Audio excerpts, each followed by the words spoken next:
最近咧，一文醫師比較常咧去唔同嘅中小學講講座啦，咁就教大家一啲月經上面嘅知識嘅。咁但係發現原來好多女仔都原來唔係好識計我哋嘅月經週期嘅喎。咁今日一文醫師就分享一下到底月經週期係點樣嘅啦。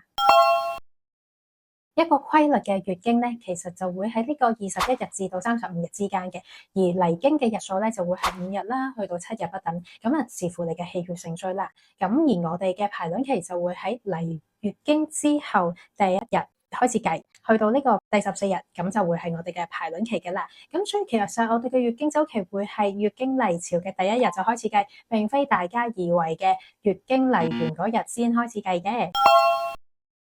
維持2個週期都係呢個穩定嘅時間或者日數嘅話咧，咁就會係一個正常嘅月經啦。咁但係因為現代人嘅生活壓力比較大啦，或者係飲食嘅唔定時啦，或者係捱夜嘅習慣會令到我哋一個月經週期嘅延後或者提早嘅情況都好多嘅。我哋中醫亦都叫佢做月經不調啦。咁所以好多病人揾我哋調理嘅時候咧，咁都係要交代翻佢嘅月經情況。咁所以大家咧記住，月經嚟臨嘅時候就好 mark 低佢嘅日子，咁啊可以記錄低佢中間嚟月經嘅一啲情況啦，例如血嘅顏色，有冇血塊，有冇痛經或者其他唔舒服，去記錄翻。到時如果中醫師問翻你嘅時候，你亦都知道可以話到佢清楚明白俾醫師聽，咁啊方便我哋做翻個參考嘅。